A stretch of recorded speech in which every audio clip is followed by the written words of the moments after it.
Still need like my morning tea. Oh, you got the tea. I've got the cup. This is my second cup. Are you a coffee guy? I never was.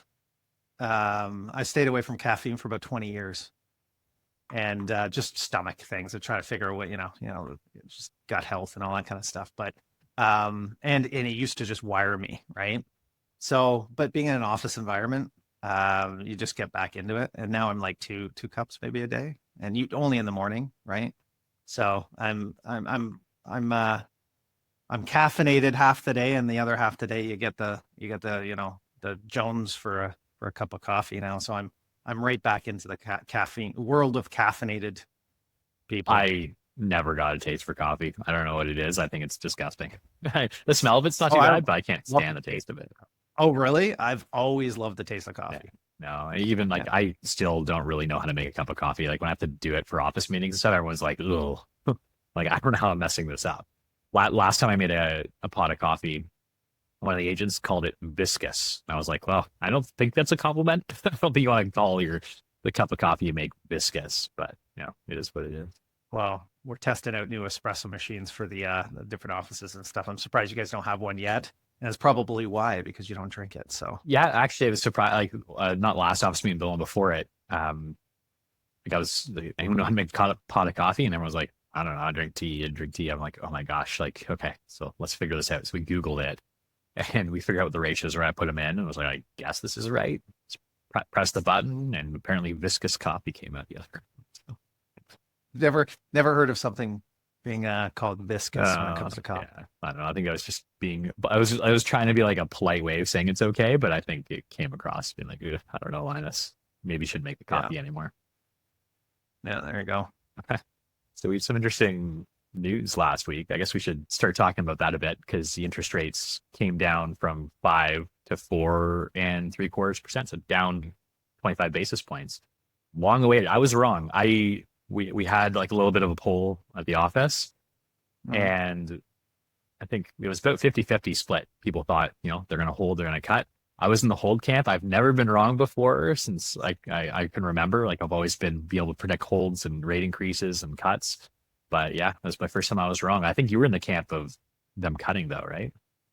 I was. I put some lunches down on the cut, so I got a couple lunches. Um, yeah, when it comes to interest rate cuts, nobody really knows. I think it's they always even people making the decisions typically don't even know until maybe the last minute, and they were really tight-lipped on this one, so it was really tough to project or predict what they were going to do. Yeah, this is definitely the first time I think there was literally a coin flip, is what the Yeah. economists were saying. They're like, could really go either way. On one side of the coin, like inflation's coming under control, right? And like, the job numbers aren't as strong as they could be, showing things are slowing down a bit. So there was a justification to like cut a little bit, start kind of reamping things, try and ease some of that mortgage renewal pressure that I know a lot of people are going to be facing in the next couple of years because there's a lot of Canadian mortgages coming due in a couple of months. A couple of years. And yeah, it was just something that I think probably needed to be done. But I mean, again, there's all the ways to worry that you're going to do that. There's going to be that rush back to borrowing money, whether it's in real estate or just in the economy, and just reigniting inflation. And the Bank of Canada, they're going to choose the inflation fight any day of the week over like the economy, anything. They want to keep inflation under control because if it's not, it's worse for everybody, the economy, everything. I kind of wonder how much politics has to do with the cuts and when they do cuts and strategizing on how to boost the economy before an election. And I take a lot of my my predictions sort of from that side of things and not just the numbers. I kind of just think to myself, well, where are we at now politically? What mess has maybe the government got themselves into last month? Maybe they need a positive, spin on things this month. And I just wonder, maybe it's just me being conspiracy theory. Well, it's hard because I mean, the Bank of Canada is technically independent of the government, but I'm sure there's pressure there all the time. I would think so. And I agree with you there. Like it's not supposed to be, but they tend to align it pretty good with, well, they can definitely make a decision when to call the election. So maybe that's, part of it too. And we're looking at it backwards and they just follow along with what's happening, and from a economic standpoint as to when that government's going to call the election. Well, interestingly enough, just a couple days ago, the U.S. Federal Reserve had their rate announcement they held, which was out of line with what we did, and they've got 100% an election coming up in the fall, and they even gave guidance that, hey, listen, guys, like we're only projecting one rate cut for the rest of the year, whereas 6 months ago they were saying 5-6 rate cuts this year. So they've definitely softened their stance, which I think is very interesting. Because you think going into election, if there was that pressure, it would be to cut. So maybe it is the independence is there, and maybe your conspiracy theories are wrong here. Well, and the whole world is in this situation with inflation, right? So, we tend to think, our government and is any different, or, we're in a tougher position than the rest of the world and the rest. But I think everyone's going through a tough time right now from an economy standpoint. Yeah, no, for sure. And so I guess the next big question is, what do you think this rate cut is going to do to the real estate markets? That's what we all care about, right? That's what I'm sure everybody's clients are asking them right now is, hey, what does this mean? Like, how is it going to affect the market? So what are your initial thoughts? I've got a lot of thoughts, but I'm curious what your thoughts are. I think every day, I think about this, right? How is it going to affect? And, how do we position ourselves as real estate agents in order to take the best advice, or give the best advice to our clients? So right now, it's sort of falling in line. I would have hoped it would have been sooner this year. And I don't think they wanted to overheat the real estate market due to average price and all the rest. They didn't want to do that in the spring market. So that's why I projected, June's the right month. Get that. I think there's going to be another one in July, to be honest with you. So we'll see what we're going that. In terms of, giving the advice to your clients and sort of seeing what's happening with the market, it's the kickstart, right? And we've been waiting for it. And the thought of it coming down in terms of interest rate has gotten people to, turn their heads and say, okay, I'm ready to push the button. But now they're going to be pushing the button. There's going to be a lot of listings coming up on the market, sellers that were waiting for this to happen so that they can take advantage of a better market to sell your house in. So I think it will kickstart things. Yeah. Well, I mean, to be honest, I think the biggest important thing that comes out of a rate cut is just the consumer confidence comes along with the fact that, okay, now it's time that we're getting into a rate cut cycle. Because honestly, 0.25% of a basis, 25 basis points or 0.25% doesn't make as much of a financial difference as like you might think, right? We pull out some numbers here. For every $100,000 of a mortgage that you have, that's $13 a month difference if you go down 25 basis points, which isn't going to make or break the bank, right? Like you're not going to be not defaulting on your home or potentially qualifying for that mortgage. I mean, it helps, every little bit helps. But it doesn't move the needle as much as you'd probably think it would. But the biggest thing is the consumer confidence that it brings along with it. It's like, hey, this is the start of us cutting rates. Maybe a year from now, I know that a lot of banks are projecting that we'll be down closer to 4% by the end of the year, and maybe down even further into 2025 as well. So like people are like, hey, like things are starting. We're going to be back into that cycle, not like before when we had the pandemic when it was essentially zero interest rates. But we're going to be at like a lower point than we're at now. And people identify, as well as the realtors, that, as soon as interest rates do start dropping significantly, prices tend to go up. There's like a strong pressure on prices to increase, right? Increases demand. And as that happens, prices will likely go up. And you want to get in before prices start going up. And one thing we talk to our realtors a lot about, just like things to talk to your clients about, and is to see, like, can you afford that mortgage now? Can you afford to move? Can you afford that place that you want? And if the answer is yes, then maybe it is the right time to move. Like, don't necessarily like speculate about what's going to happen down the road. But if you can afford a property now at the interest rates they're currently at, maybe it is a good choice because maybe I might have some short-term pain on the mortgage payment side of things, but 2-3 years from now, when you're up for mortgage renewal, your mortgage renewal is probably going to be a lot lower, a lot more, like a lot easier to swallow. And your house is probably appreciated by, whatever it might be, 5-10% by that point. So by purchasing now, as opposed to waiting for a couple of years, you're capitalizing on that prospective gain on your asset, as opposed to like having to purchase later for something that is more expensive. Because even if interest rates are lower 2 years from now, maybe the affordability won't be there for you because the house prices are just higher. Yeah, and then two things that I always look at when talking about average price increases. One, the big thing is immigration, right? In terms of new, because the new house starts are actually down a considerable amount from where they should be. And then the investors. So there's two things that I think really drive the economy in our area. We'll see the GTA or the Golden Horseshoe is the fact that we still have a lot of immigration. The tap hasn't been shut off, and the consumer confidence from the investment standpoint. So if an investor is going to purchase a property, they do not like doing that in a downwards market. And that's what we've had for 2 years. So investors essentially have backed off and they're looking for the bottom of a market. And right now is the bottom of the market.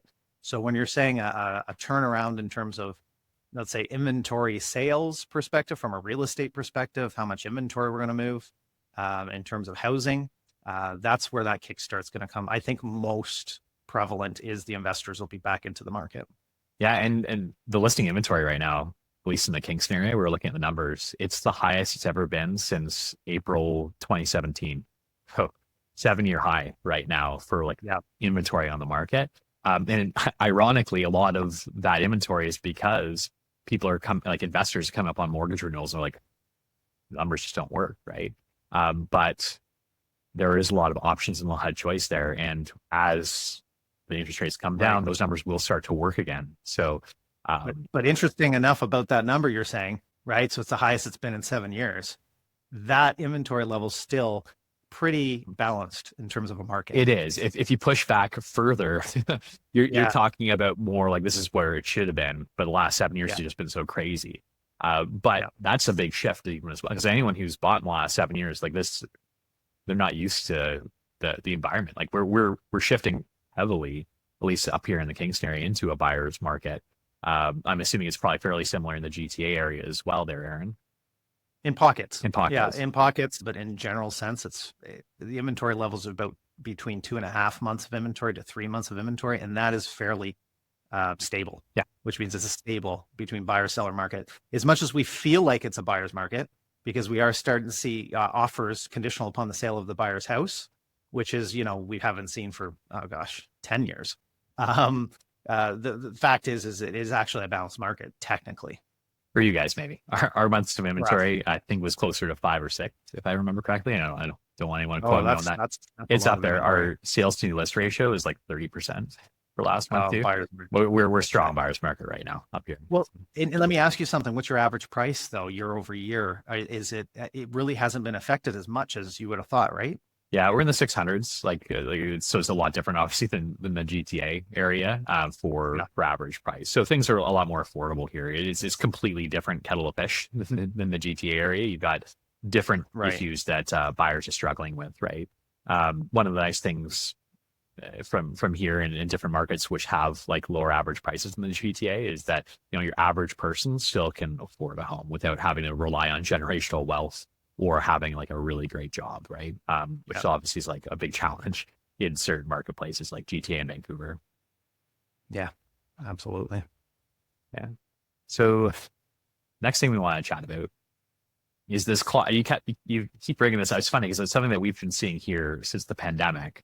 But I know it's starting to become a bit more of a hot topic in the Golden Horseshoe. We've seen it a lot in Barrie and I think Hamilton for the past few years, but it's a clause that's been, I keep saying a clause, I'm not sure if it's technically a clause, but it's usually put into the brokerage remarks on listings, and it would say something to the effect of a showing fee of 50% of the selling side commission will be withheld by the listing brokerage if they introduce or show cooperating brokerage's eventual buyer, spouse, partner, or immediate family member the property through a private showing. So essentially saying that if an agent sends their client directly to the listing agent to show the property, maybe with or without the knowledge that that person does have representation, if an offer gets placed on the property by that person, it's subject to a 50% commission reduction. So why is this? I mean, we've seen this in Kingston for a while now. Why is it such a hot topic in GTA? Well, it came into place maybe I would say 4 years ago, right? especially right around the pandemic, right? Where there was a lot of people that not wanting to get up and go or travel or go outside of their area, and they're sending their buyers to listing agents to show the property, and they weren't doing it the right way. Let's say they were basically coaching their. At least this was the conspiracy theory that the buying agent would coach their buyers to call the listing agent. Don't tell them you have an agent, and ask them to show the property. Let me know, and then we can put an offer in on it. And I would say that was probably, I'd say maybe 10 or 20% of the time that was actually the case. Like, it really wasn't as prevalent as maybe the listing agent was kind of was thinking when they were getting that phone call. Like, does this person really have somebody or not? But that's where it came up, I think, mainly about 4 years ago. And we started seeing that listing comment in the listing. And it, of course, spurred on a lot of controversy, because can it be enforced? How do you know? How do you prove it?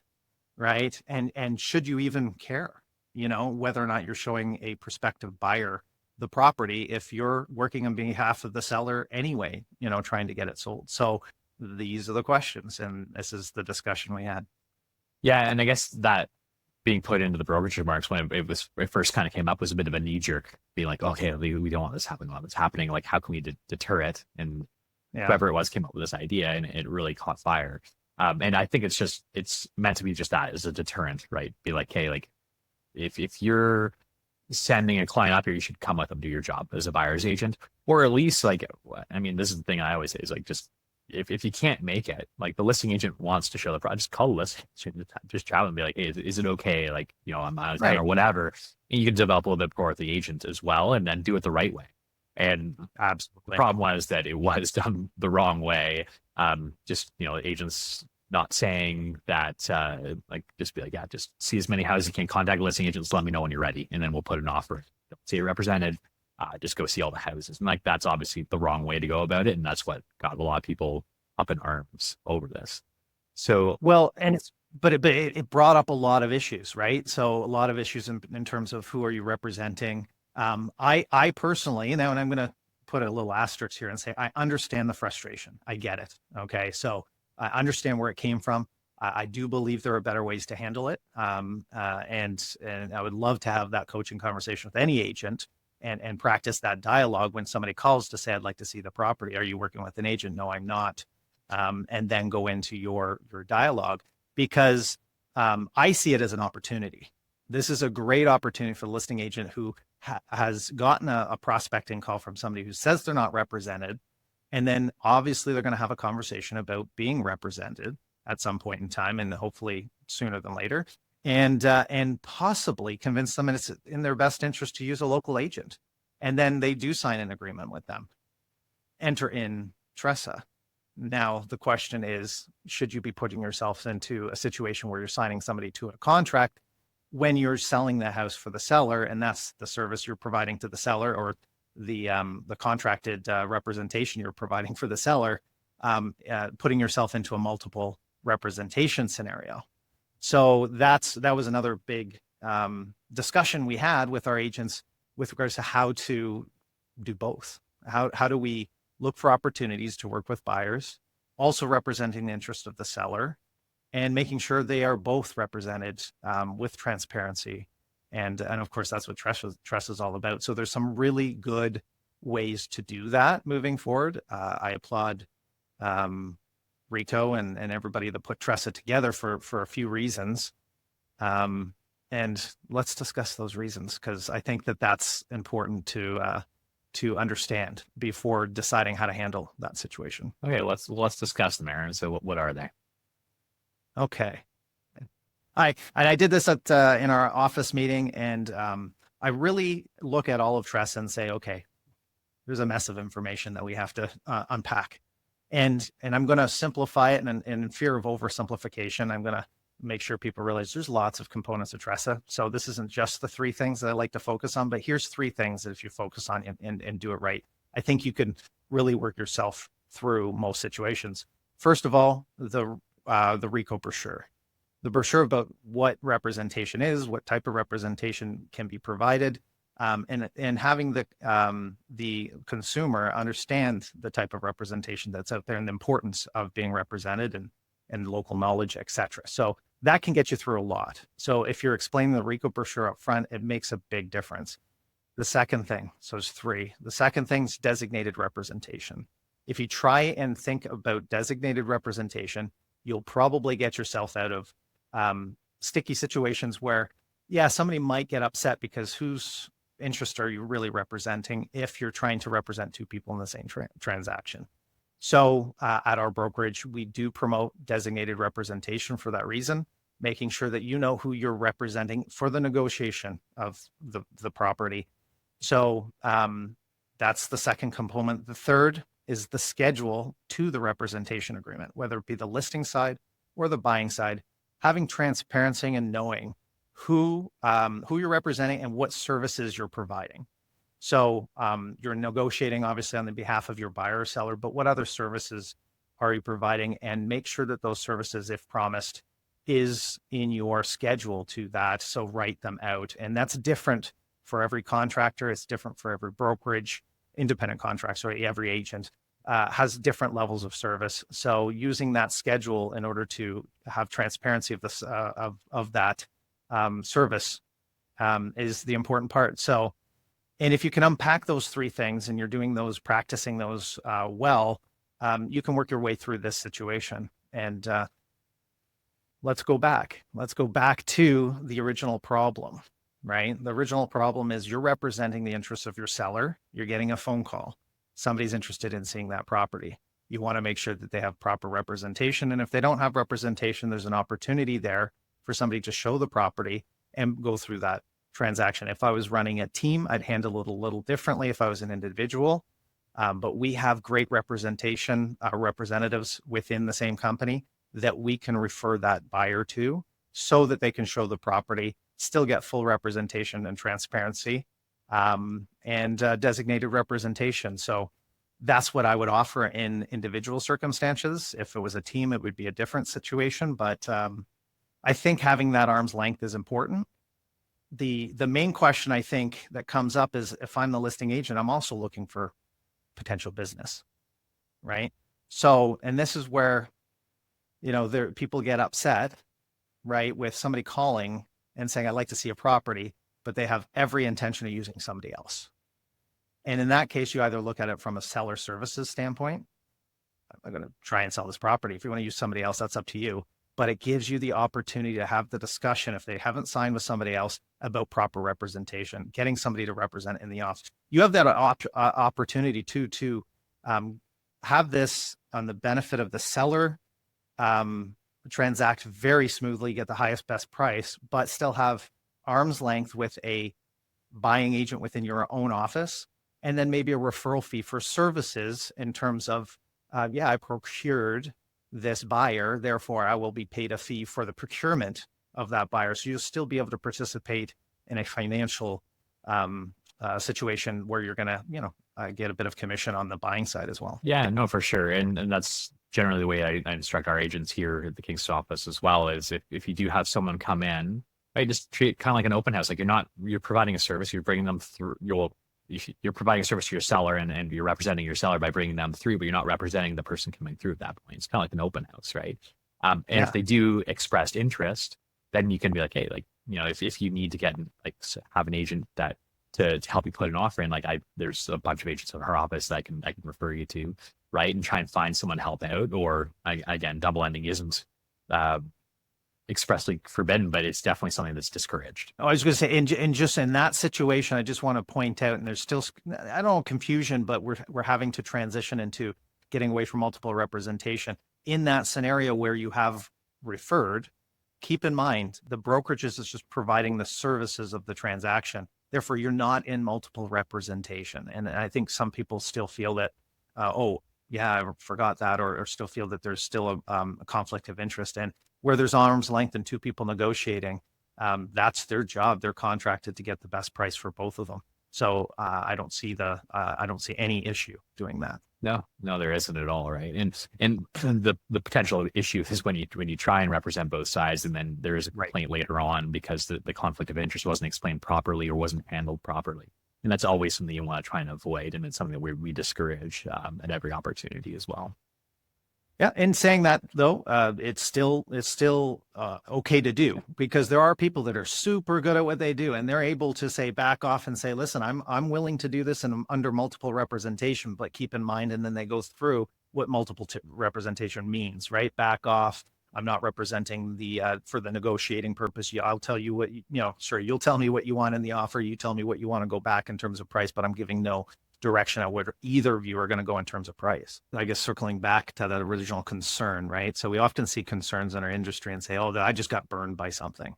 How do I put a system in place? What clause can I use? What comments can I make in the listing description so this never happens again?" I will caution everyone on this. Do not put something up as a barrier for opportunity. And I'm going to paint a picture on this one. We had a restaurant open in town, and they're combined. This restaurant and a business next door are combined parking lots. And when this restaurant opened, everyone wanted to go to it. So the parking lots on both sides were completely jam packed. And all these people coming in and out of there caused traffic issues and stuff like that. And of course, the business owner next to the restaurant was upset and started putting up barriers and going to the town and putting signs up and doing all these things to say, "Stop parking in my parking lot." And I was going, "Are you crazy? You spend so much money on advertising, so much money to get people into your parking lot. As soon as there's people in there, you don't think they're your customers too, right? So take that as an opportunity to go out and talk to them, hand out 2-for-1 flyers or other things in order to get them to come into your, like, I'd be happy with the amount of traffic that is in front of my shop." And so, we can't always just let those situations where, over principle, affect opportunity, and look at every opportunity as a way to drive business. There's always opportunity in any situation, and trying to, like you said, look at the positive aspects of everything as opposed to the negative and see if there is positive to be taken out of it. 100% is the way to go. So, I mean, it sounds like this is something you would recommend in terms of like a clause put in there. And I'm assuming that if you ever had a listing, Eryn, you would include that clause. I would not. And that's just my personal way of doing business. The best thing about this industry is that you can do your business how you want to do it. But if I was coaching an agent on how to do this, I would definitely let them know any phone call for somebody that is interested in seeing your property is a good thing. Look at it as an opportunity to sell the property, but also look at it as an opportunity to impress them with your knowledge, especially if they start saying things like, "I'm not represented." Oh, perfect. Let me tell you about my services and how I can get you the perfect house. Yeah. Right. Like you said, this clause is a roadblock. Like, why put up that roadblock in the parking lot, right? That's potentially one person that may not contact you because the agent doesn't put them in your way. So like, "Oh, they got that clause, and I'm not going to send them to that house," right? Now you've lost out on an opportunity for a prospective buyer, maybe a prospective buyer client as well for working forward with them. So, yeah, I think that's the most valuable lesson to be taken from this is try and find ways to create opportunities as to ways to stop them from falling in your lap potentially. It does remind me back into another real estate scenario where agents and brokerages do this all the time, and that is their Schedule Bs on their listings. They look at every scenario that they've ever been in and ever been burned by something, decide to come up with a clause to put in Schedule B, and have 2 and 3 pages of things that they don't want to happen, or stop, trying to control, let's say an offer that's put on something, to say, "Here's all of our clauses, and this is what we don't want you or your buyer to do." And it puts up roadblocks. You see some of those Schedule Bs and realize you got to cross half that stuff out that is irrelevant to the situation. And then it gets into these heated discussions between a cooperating broker and a listing broker, and unfortunately makes the offer more about the brokerages than it does about getting the right price for your client. So that's another scenario where we've put up roadblocks, and I would say we as an industry, right? We try and keep our Schedule Bs down to as a minimum as possible and not try and insert ourselves into other people's contracts. Yeah, is you're trying to you should avoid the knee-jerk reactions to things. So we deal with that all the time in our positions as managers, right? Like we have these manager chats every week. And we are always like, hey, there's this problem that came up. We're trying to come up with solutions to address it. And sometimes we have to take a step back and be like, hey, is this actually necessary? Is it making things more difficult in the long run? Are we trying to protect against something that's happening that's really common, or is this just like a fringe case, right? And you can't put in all of the protections for every single fringe case. It just gets unwieldy. So you just need to make the decision about like, okay, what's going to be best for the interest of our agents and our clients versus like just causing more work, more trouble in the end. So, well, another good reason to have open transparency and discussion amongst like-minded people. And I say like-minded, but different angles and different sides of things. Sometimes, Linus, I'll call you and we'll have a great discussion. Say, Linus, I just want you to argue this. I want you to argue the other side to see whether or not we're making the right decision here.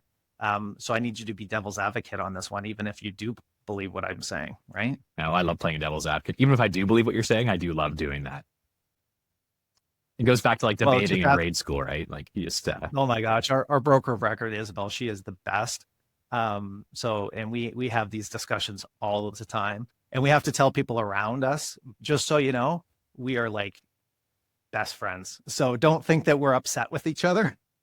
I think Isabel really loves doing the devil's advocate thing too. Sometimes I'm like, I know you agree with me, but I can tell that you're arguing just to like bring up the other side of it, and just like I can tell she really enjoys it as well. Like just well, you need to though. Yeah. You really, really, really need to see every angle, hear from both sides. I will fight tooth and nail my point to the point where I'll finally go, okay, thank you, you're right. And the other person, what do you mean I'm right? You just argued for me like for the last 20 minutes. And I'm like, yeah, but you were able to, in my head, overcome all of the concerns I had. And because you did that so well, I actually believe that you are correct in this one, and we've got to move forward on that decision. And, and that's the other thing. You want to be open-minded and not stubborn, that whatever you perceive is the way to do it, whatever that thing is. You have to. And I'm not saying I'm not stubborn, by the way. I can be stubborn. Well, I know, and everyone can be, but you need to have that open mind. And that's really important. Sure. Because that's how you progress as an individual, progress as a business, right? Is to make sure that you are open to new ideas and you can adapt. And maybe it's not a correct answer to say like, well, that's the way it's always been done, or that's the way that everybody else does it. You need to critically think, okay, like, why is that thing done that way? And is it the best way? And try and think like, does this need to be modernized? Does it need to be updated? And that's kind of conversation we have all the time about. Well, and this is what, and we'll again circle back to that original concern from agents that they want to put that into their listing. We are now getting to the point where I'm saying, I will say let our brokerage policy, you can make the decision to put that in there if you'd like, but here's my concerns. And I've now had that discussion back and forth with many people, and I'm still to the thought that, it's not the best to put those roadblocks up, but if you decide to do that, that's your business, and you can go ahead and that's okay. It has come to a normalcy, especially in Kingston, Hamilton, and Barrie, to have that put in the listing agreements. It is also the reason why people have choice in the realtors they use. Yeah. Right. So when you're in a listing appointment, if that comes up, that might be a differentiating, because you do have to let, by the way, that's a big point on this, right? You have to let your seller know that you are going to penalize somebody if they call you and make you show the property. What kind of listing you're in a listing presentation trying to get the listing. What seller is going to look at you and go, wait a second. So you're telling me you're going to penalize somebody for you showing the property? Isn't that what you're supposed to be doing? And I know so many agents don't even have that conversation. They just put it in there, right? That's now against Tressa and Reed, right? So you've got to be careful. Like, do they have that in writing? I'd be hard pressed to see there's too many sellers that would agree to have that on a listing. Yeah. And again, big asterisks here. I apologize to all the realtors out there that use this, because there are different ways to do business. But I'd love to have that discussion, because that's what I enjoy. I like having discussions on these topics. Well, and like you said too, like it's okay for people to have Yeah. differences of opinion. Like people Yeah. can choose whatever realtor they choose, which falls in line with what their beliefs are and whatnot. And everybody does business a little bit differently, right? There's absolutely nothing wrong necessarily with having that. Like I'd like to play devil's advocate. I think I agree with you a little bit too much on this one about not including that. But you know what? I think in terms of in my marketplace and a lot of others, like we're probably in the minority, right? But at least we're trying to give a fresh perspective on, hey, maybe you should rethink why you're putting that in there and think maybe it is time for a change, right? Mhm. Yeah, that's okay. Okay, I feel like we've gone down a lot of rabbit holes on this one, and then we spent a little bit more time talking about it than we expected. But there is something else we wanted to chat about today on the show, and that was about farming and brand marketing. Yeah. I've got a ton of agents right now that are contemplating starting up a new farming program, getting bench ads, billboards, that kind of thing to try and increase their business. Especially like I feel like if you're doing okay, but it's like maybe a bit of a slower year, you're always looking to find ways to increase Sure. business. And since it hasn't been as crazy of a spring as we've had, I'm gonna say historically, maybe not over the past couple of years, but historically, it's something that a lot of agents are starting to like look towards again to see if it makes sense for them. So I Yeah. mean, this is something we talk about all the time. So it's nothing new. I know all the things that we'll probably be talking about here. But why don't we start going over some of them? So, Sure. Eryn, when someone comes to you, an agent Yeah. and says, Eryn, I'm thinking about doing some farming. I want to start up a farm area. What are the first things that you chat about with them? The first thing that I want to make sure that they have is a really good foundation so that when a pipeline of leads come in or chats or conversations or relationships are come out of your farm area, that you have something in place to organize yourself and market yourself back to those people on an ongoing basis. It could be as much as an email, a flyer, a point of contact with pop buys and different things that you can do to support a farm area. But first of all, I want to make sure that they're foundationally set up, organized with a CRM. Yeah, Right. 100, And if they're not, I get them going with that first. 100%. I've dissuaded some agents to be like, I want to do something like, well, let's take a step back and see if you're at that point yet. Because a lot of agents don't have their CRM, their relationship manager in place, and they're just not ready for it, or they haven't tapped out their CRM and their sphere of influence.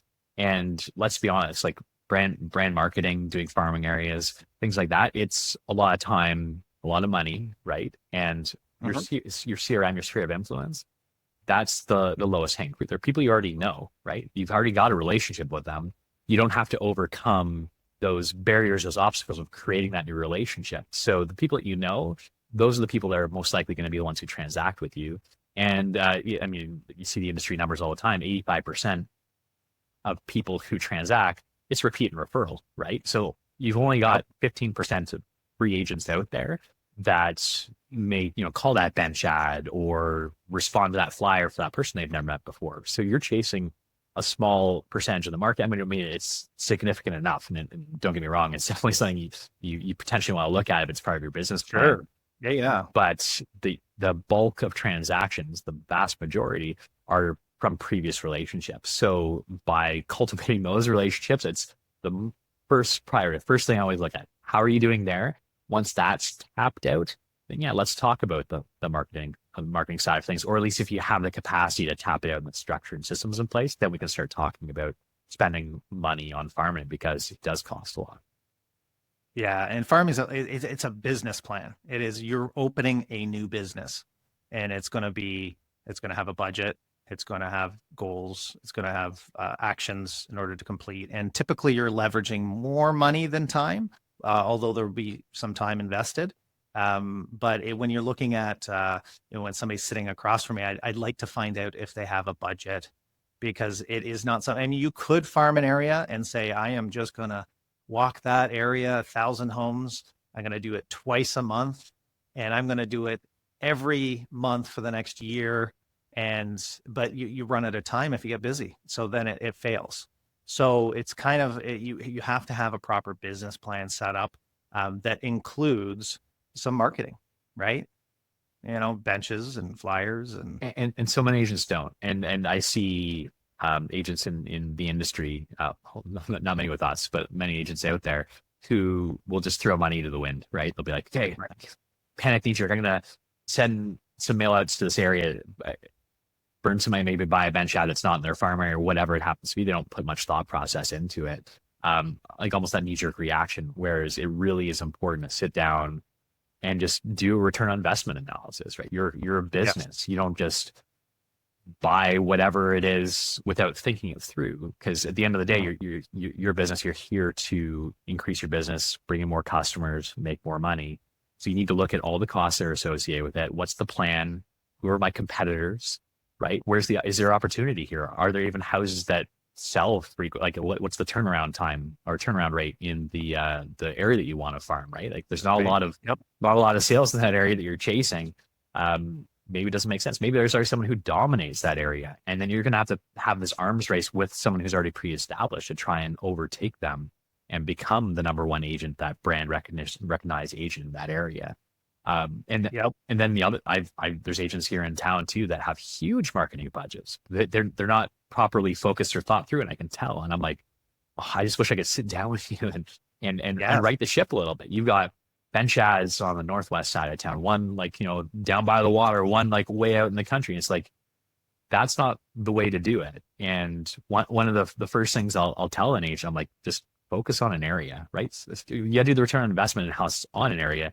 You see that you pull the sales numbers for the last couple of years. You see who if anyone is popping up in the past couple of years sales, because if you do, you have competition there.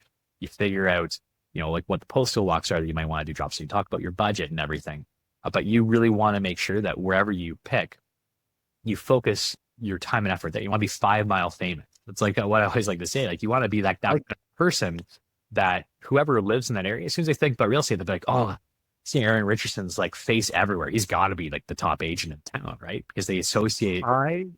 They associate you. Mile famous. I love it. Yeah. And that's just writing it down. That's just it. Like if you've got a budget, whatever it is, 10, 20,000, like it doesn't matter what the number is. Like focus it on an area is so much better spent being concentrated as opposed to like being a little bit all over the place. Don't try and advertise all over Toronto. Pick a neighborhood, and that it's a lot easier to do that because you can not only focus your mail outs to that area, you focus your bench ads, billboards, whatever in that area. You can door knock the area. You can do all the support stuff that goes along with it. One thing we always talk about is it's not, and I mean, like a lot of agents do just send the drops and everything, like the mailing drops, but it's even better if you can complement that with being present in the neighborhood, door knocking, community events, whatever it is. Just make sure you're there. One agent that I know that does that really well, and I'm gonna name drop her here. I'm not sure if she's listening, but is Louise Batista. Like I know she is present at every single like community event in the Bradford area, right? And it's because she knows that it's not just enough to get your advertising out, that you have to be present too. So they complement each other really well. And some agents do one side of the coin, the presence in an area well. Some people do the marketing well, but they tie so well together. Like Pam Prescott, I know that like the founder of our brokerage, she has a story that she tells, and I think she's told it to me 20 times and thinks every time she tells it's the first time. But she was doing something in a neighborhood once where she rented an ice cream truck out. I'm sure you've heard this 20 times before as well, Eryn. I use the ice cream truck all the time because of Pam, and it's absolute great. Yeah. And she took the ice cream truck out, and she had a kid come up to her and thought she was famous from like all of her signage and everything in the area, and she asked for her autograph, and Pam loved that. She was like, oh, like it made her feel so like heartwarmed inside. But it also showed that what she did, like the being present, the like just dominating an area in terms of advertising really works. Like she was 5 mile famous to that girl, right? And hopefully her parents and other people in the area too.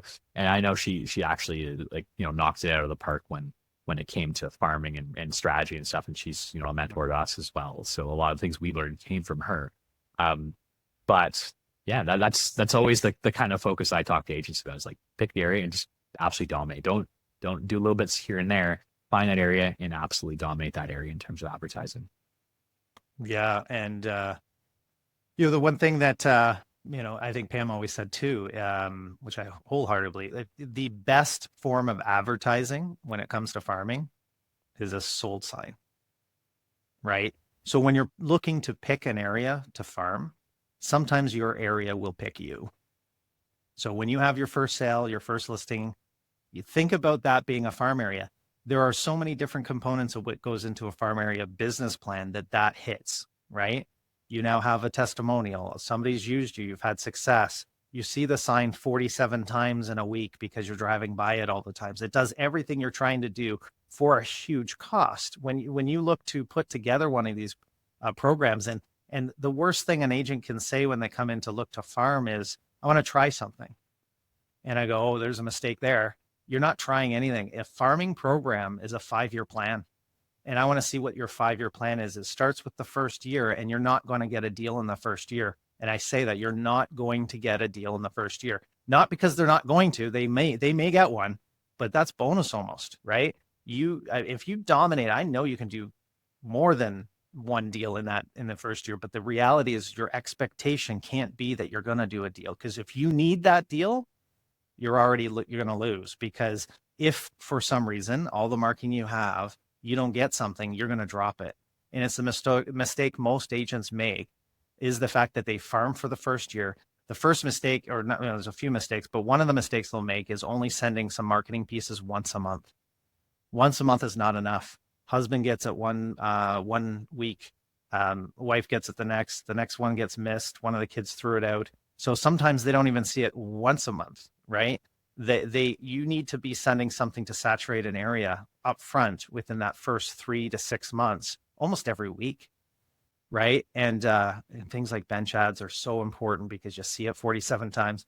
Somebody in marketing once told me that they did a study, and I think it was 47. It's the number that's always been in my head, so I keep using it.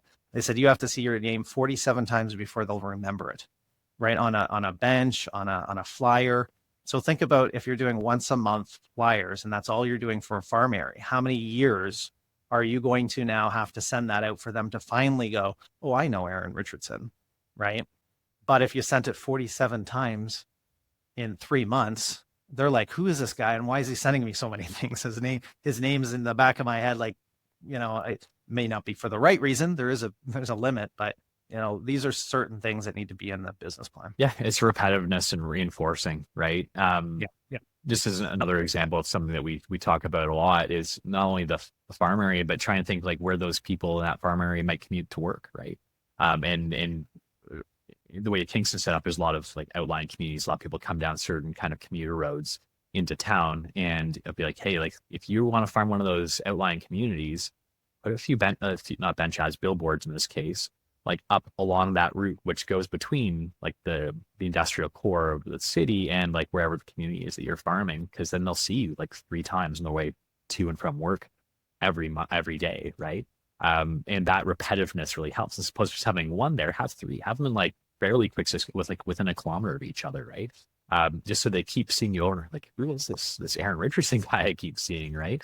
And it's the repetitiveness that really makes a difference. Like along like Highway 15, Highway 38 here, there's agent signs all over the place. They all have like 1, maybe 2, but if you had like 3 in quick succession, like people are going to remember those 3 because of the repetitiveness.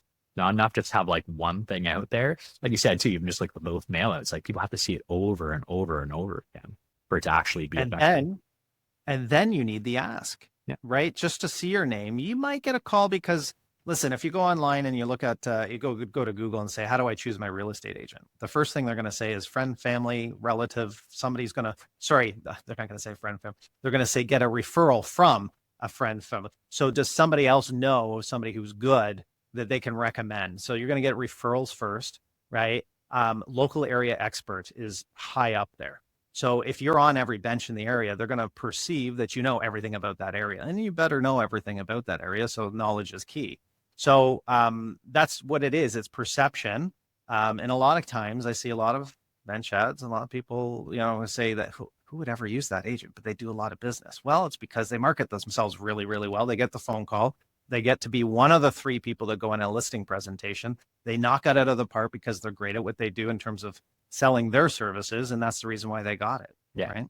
No, 100%. You want to be in that conversation. Right? And you want to be in that conversation. Yeah. And if you're perceived as the person who is one of the best local agents, like you will be, right? People will be like, I see them on my way to work 3 times every morning. like if I'm selling my house, like I'm going to call him. I'm going to, call maybe a couple other agents too, but you will be included in the conversation if you're one of the top line realtors in that area that you're farming. So if we could do numbers for a second, Okay. because there's some numbers here that I really like using and giving expectations in a business plan. Okay. The first number is you take an area of homes and you sometimes work backwards. You say, I want a budget, in terms of I'm going to spend $10,000 in farming next year. That's great. Starting with a budget does help, right? So you're going to say, well, how much does it cost to send a flyer for the first 3 months every week and then every other week after for 5 years, right? So you look at your yearly costs, and let's say your yearly cost is $6,000 in flyers, and you're doing all the numbers. You're looking possibly at starting an area between 800 and 1,000 homes for a healthy area. Some people say 500, and that's okay too. Typically, you're going to go to the postal walks and find out for postal walks what streets and how many houses on that street, because you only have that option for postal walks, and that's the easiest way to send marketing. So let's just take the round number of 1,000 homes. So start with that and make sure you saturate that. So 1,000 homes, how many homes out of those 1,000 homes are up for grabs? And that's what you had mentioned at the beginning. There is 15%, right, of sales. So let's back up. 1,000 homes, 100 sales. Let's say and that's a pretty good turnover rate. 110% is high, but let's just, for even numbers, let's say there is 100 sales in that area. 15% of 100 is 15. Therefore, you only have 15 homes that you're going after. You don't know which 15 homes they are. So you're marking all 1,000. Okay, but you're looking for 15. And then you do your research and find out that, Jim Smith is the top salesperson in the area, and he sold 3 homes last year in that area. That's actually a pretty good, right? He's getting one of 3 when, maybe calls in terms of, people that are saying, I'll choose 3 agents in the area. He happens to be on most of the signs, so I'll bring him in. And he nailed down 3 of them and got the 3 listings. So, and we would say a 5%, and some will say, oh my goodness, I had 10 or 15 or 25% of all sales in that area. Well, you dominated. I still think that around 5 to 10% of the sales in the area would be domination. So out of 100 sales, 5 sales would be, oh, well, that person really does a good job farming, right? Let's do the math on that for a second. 5 sales at 20,000, let's say 10,000 even, a home, that's a good return on your 10,000. If you did 5 and it was $10,000, it would be a 5 times return. I'm looking for 10. Typically in the areas that we have in the GTA should be around a 10 times return on your investment. So if I'm spending eventually, if I'm spending 10,000 in an area, I should do 100,000 from that area within 3 years. Yeah. And long term as well. The thing about farming an area, I always talk about those exact same numbers as well. I find like that's like maybe the 5-year plan. After that, you're going to start getting repeat referrals in the area as well. Yeah. So it does snowball too, which is something that I always make sure that an agent knows. Like, hey, these are the numbers that we're shooting for. But once you're in an area and you start selling them, like they're going to start talking to their neighbors, then all of a sudden that person that might have been a free agent, now they're in that 85% budget, right? So that and they're being referred to you, and you're getting business that way as well. So Linas, can you imagine those 5 deals? Now you got 5 deals. They got buys too, right? Yep. So they're going to purchase probably. So let's say there's 8 deals. And let's say, so you've made 5 relationships and they refer you to 2 people, and those 2 people refer you to 2 people because you knocked it out of the park. They love you. You get repeat referral business. I'm not talking about $100,000, in terms of your income. Your income from 5 relationships can be 500,000 eventually.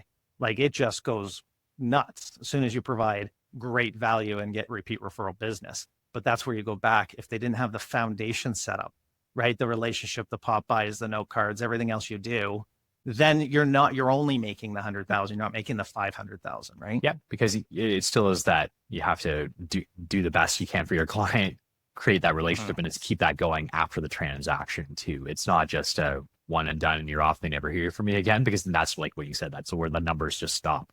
But if you do hit it out of the park, you represent their interest to the 9th degree, and you really do impress them, then they're likely to refer you, and you'll get repeat and referral business from them. And that's always something that we've promoted, as well as having those systems in place to make sure you continue those relationships, because it is extraordinarily important in any successful realtor's business plan to be able to do that. Yeah, I'm a big fan of farming. I think it's a great opportunity, but it's not for everybody, and it's not for the faint of heart. You need to have a budget. You need to have a business plan. You need to make sure that you're committing to this. You need to be tenacious. You need to be, I mean, there's so many things that you need to do to dominate a farm, but it's also the only reason why is the reason why like 1% like kill it in farming. Like it's the top 1%. Yeah, and it's the people that are organized or have those systems in place, right? Like it's something that I think most agents should be doing, but most don't, or they don't have the capacity or knowledge or like the way to plan ahead. But that's the importance of sitting down and just trying to get that organization, talking to your management team, trying to talk to other agents who've done this in the past, right? And get that experience and knowledge to know how to do an effective marketing strategy. And so many agents, they try things and it falls flat. And they're like, okay, well, I tried, it didn't work, right? Well, you didn't try it properly. And that's part of what we do is we try and educate and make sure people do have the best foot forward when they do a farming strategy or business planning of any sort, whatever the initiative is. I do want to talk about one pet peeve of mine when it comes to brand marketing. It just triggers the hell out of me. Every time I see bench ads, I always look at it and be like, I wish I could just talk to that agent and like teach them how to make a proper bench ad, because I feel like 95% of agents will be like, okay, I've got a bench. They'll like basically take their business card and like copy and paste it onto the marketing. And like, no, like what a waste. Well, I'm gonna say waste of money, but like they could do it so much better. And it drives me absolutely nuts when they don't put the 2 seconds that it takes to think about, okay, what are you trying to accomplish with a bench ad, like from a visual standpoint? And a lot of times when I have this talk with agents, I'm like, hey, these are the things you need to think about. It just clicks. I'm like, I never thought about it like that. Like that makes perfect sense. So I kind of want to go over a few of these things because I'm hoping that anyone who's listening to this may, next time they put a bench ad out or a billboard or whatever, they'll at least start considering these things when they're coming up with whatever their design is. And the biggest thing is anyone who's driving past your sign. Most people are driving past, right? They're not sitting there walking. I mean, some people are. But you've got like a fraction of a second. I don't know what the number is. I'm sure someone's measured it at some point, but it's a fraction of a second that someone will be looking at your bench ad. And that's how much time that you have to make that impression to the point where they remember whatever it is that's on that ad. So the most important things to make sure they're big as possible is your brand identity, which is your face, right? I know a lot of agents that are like scared about putting their face out there, but honestly, it's not only does it make it relatable, people remember faces more than anything else. Like, you can have a fancy logo or whatever, and some people in town here do have fancy logos that like no one's going to remember. They're going to remember the face, right? We're hardwired to identify people. So your face should be your brand. You want to make sure your name is nice and big. Because yeah, great if they remember what a person looks like, but they want to remember the name. You want to remember Eryn Richardson, right? And be like, I keep seeing Eryn all over the place. You don't want them saying, oh, I remember that guy that's on the bench ad. I keep seeing him everywhere, but like I can't remember his name, right? Should be Eryn Richardson. Nice big words, right? And as big as possible. And then the other thing is you want to make sure that there's some sort of cue to make sure that they know you're a realtor, right? The C21 logo, as an example, is a good brand recognition side of things, or maybe have like a slogan or something, whatever your value proposition is, like Camden East's best realtor or whatever. Obviously, a little asterisk next to it. Make sure you like qualify anything like that as you're making any bold claims, but just like something so that they know that you're a realtor. And that's all you really need. Like you can put a phone number and stuff in there too, but don't make it like the biggest thing on the bench ad. You want people to remember the name. That's what you're doing. You're doing brand recognition. You want people to remember you and that you're a realtor in the area. That if they are going to buy or sell their house, they'll know that Eryn Richardson is the number one guy around here. They'll Google you. Maybe they'll see that bench ad, see the little tiny little phone number in the bottom or whatever, and call you. They'll get in touch with you, right? Like they will. Someone's not driving by a bench ad and like quickly putting in the digits. So like that shouldn't be like the number one thing, unless like maybe it's like your shtick, like like 555 sold or something, right? But still, like those are the considerations that I think most agents just think about, and most agents don't. Their name's nice and little tiny. They got like a logo. They try and cram 5 agents onto the billboard or the bench ad, and it just kind of mixes the message. Only have a fraction of a second, so make sure you take advantage of that. No, you nailed it. I mean, you're absolutely right in everything you said. I will always, bring up if there's anything there that we could discuss. It would just be, I'd love to have a discussion about the face, your branding of yourself. You're what you're selling. I agree. Tell me if you put a a picture of yourself and you don't look like that, is that a good thing? So also put some thought into that, right? So if it's a picture from, 20 years ago and then they meet you and they go, oh, that's not the brand I thought was on the sign. Yeah. Well, we had an agent recently. He's like, oh, all my headshots, me in a suit. And he's like, I'm not a suit guy. It's like, well, then Right. don't take care of your headshot. It's No. okay not to fit into that box of what a Right. realtor should be, because there really isn't any way a realtor should be. Like whatever you present is your brand image. So just be honest with yourself, and that filters into everything, like social media. Like don't try and be someone else. Not only is it going to come across as dishonest, but I'm sure you're probably not going to enjoy portraying that image, which is a false image, through social media. Like getting up, being like, oh crap, I gotta like get into realtor mode, right? It's like just be yourself. Like there's enough people out there like that are going to resonate with who you are. You don't have to worry about like impressing everybody with like the suit and tie or whatever it is. And you may get more business. Well, you definitely will get more business if you're honest with people, and the people be like, yeah, like the reason I called Bobby is because he just looks like a relatable guy. Like I didn't want that guy in the suit, right?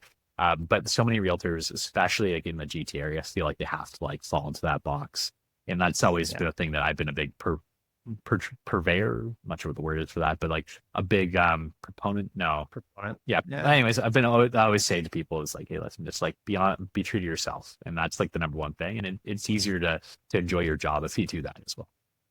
Absolutely.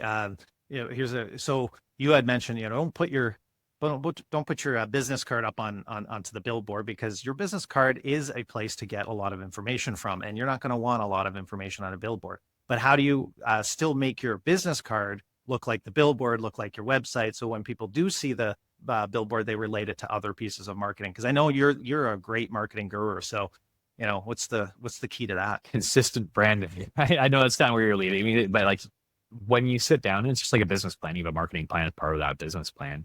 You should try and have consistent marketing, like use the same headshot for most of your stuff, right?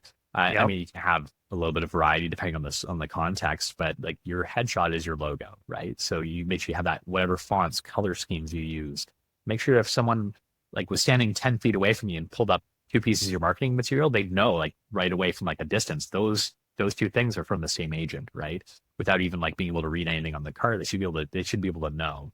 And so that is extremely important, because when you're trying to get that repetitive bit in the back of someone's head, like they may pick up that mail or just throw it in the recycling. They'll know it's Lori's or Erin's or whoever's it is, because they're like, oh, it's that blue and gold I see all the time, or it's like that, like that big font that they like to use, right? So that is a very important part of the repetitiveness bit. Like you look at any Coke ad, do they ever use anything other than reds? Oh, there's a reason for that, right? Consistent with that, 100%. Now, one thing though, it was interesting because somebody said this to me once. They said, in town, the top agent at the time was in a blue shirt with this purple background with this really cheesy looking thing, and they said, "Oh, that's the reason why they're so business." He came up with something memorable. I'm like, no, they spent $100,000 on marketing. You just think it's memorable because you see it everywhere. It doesn't have to be ugly, right? So, the head on a lamb, right? Brad Lamb, or the guy that pulled the bunny from the hat, or all these sort of gimmicky stuff. Like, yeah, okay, it's memorable. I get it. But is that the image? And that's fine if you're a magician or if you're into animals and lambs. I don't know. His last name was Lamb, so I get it. But the memorable, I get it, but it doesn't have to be cheesy, right? No, you don't have to stick to the gimmicks. Like you said, they can work, but they can also be like a little dishonest, and like, I mean, people don't enjoy that as much. I'm sure if those people spend just the same amount of marketing on something was, say, on brand for them, and maybe it was, I don't know the people personally, but I'm sure it'd be just as successful. So having to worry about like having a catchy pun or whatever, or like a play on words, I don't think it is necessary. Like sometimes it's kind of cute. It gives you a little bit of a memory for that realtor. So there's some value there, but it's not something you should like worry about focusing on by any stretch. That's right. Yeah. And sometimes leave it to the experts too. Some people are pretty good with marketing, but other people are like, maybe you want to go see so-and-so because they'll be able to, straighten you out a little bit. Hey, you get what you pay for sometimes. And there's some pretty smart people out there that'll help you along. So it shocks me how some agents will like try and cut corners on like the setting up the marketing campaign side of things. Like if this is going to be what you're going to be doing for like the next 10 years, say like with your this marketing strategy, like spend the time, the effort, and maybe the dollars to try and develop whatever your image is, and because that's going to be a going forward, right? Like it's important to put that time and effort into it as opposed to spending, yeah, I'll save some money, I'll just try and do it myself. There's experts, like we have a marketing department too, like we can, when we've got management staff that can help out, but there are third parties as well that can help develop that brand image, and they do really good jobs of it too. And I first thing I'd say is like, hey, let's talk to a marketing consultant to see if there's something that we can put together for you as well. Yeah, absolutely. I feel like, oh my gosh, Eryn, this is the problem. We were like, oh, we'll just do like a 20-minute episode, and like an hour later we're still chatting, right? Well, you know what though? I don't think it's a problem. Very famous. Have you ever heard of Andrew Huberman? No. Doctor? Okay, so yeah, he's a very smart guy. I just got into it, so I can't tell you his whole bio, but my wife's been listening to him. The neighbor at the cottage has been listening to him.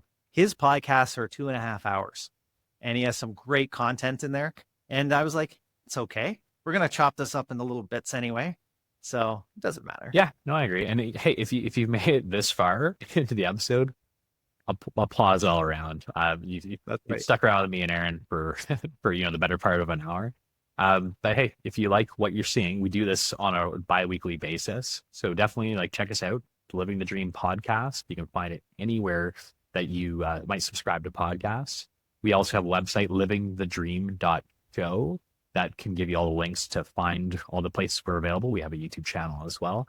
So yeah, definitely check us out. Eryn, it was a pleasure as always chatting to you, and I guess I'll see you next week. See you then.